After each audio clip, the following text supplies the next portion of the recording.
there is a building boom going on in America. There is profit to be made in building things, but it's not houses. The profit to be made in building things right now is in building schools that can resist mass shootings. So there's an article today in the Times, and I will share some of these screenshots because the photos, they're not photos, they're like renderings of what these schools are proposed to look like. And this is sickening shit, dude. These are like actual companies that are making lots of money by going to school districts and saying, this is what we can offer. This is the school that we can build. So here are some of the ways that school districts are modernizing schools to combat shootings in their buildings. One, a controlled access vestibule from a single point of entry allows school staff to screen visitors.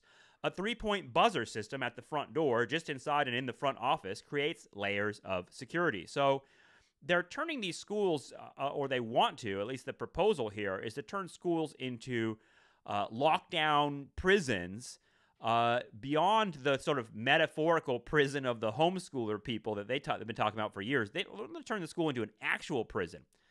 The shooter who killed 6 people at a Nashville school in 2023 shot out the doors. A special film makes windows harder to smash through, similar to a windshield. Texas requires all exterior doors to have glass that can't be easily broken. Some architects have returned to building hallway walls with concrete blocks.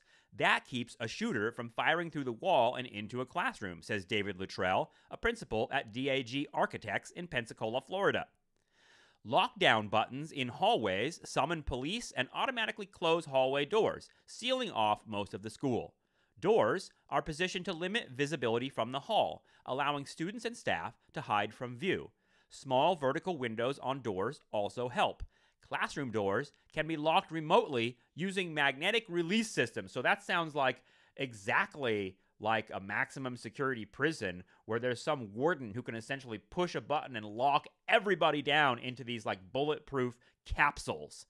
Remote locking is prison. Enclosed interior spaces provide safe outdoor access to grass and sunshine, a key feature of an under-construction school designed by architect Nikki Marone of Alamo Architects in San Antonio. So they're proposing to not have outdoor playgrounds anymore because those would be vulnerable to shooters. So instead we have a sort of what looks like a yard, like a prison yard for the kids to play. This is all, by the way, what we're spending our money on instead of spending our money on, the things that would actually create a healthy society. Listen to the justification for this. There's evil in the world and bad things happening. God, I love that. There is evil in the world and bad things happening. So we have to be able to respond to that, said Brian Carter, chief executive of a Pacific Northwest firm, Integras. God, these fucking names. Integras. Welcome to Integras.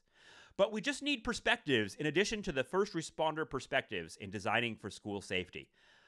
Finding the right balance is key, says Judy Hoskins, a Las Vegas-based principal and senior planner at the global firm DLR Group.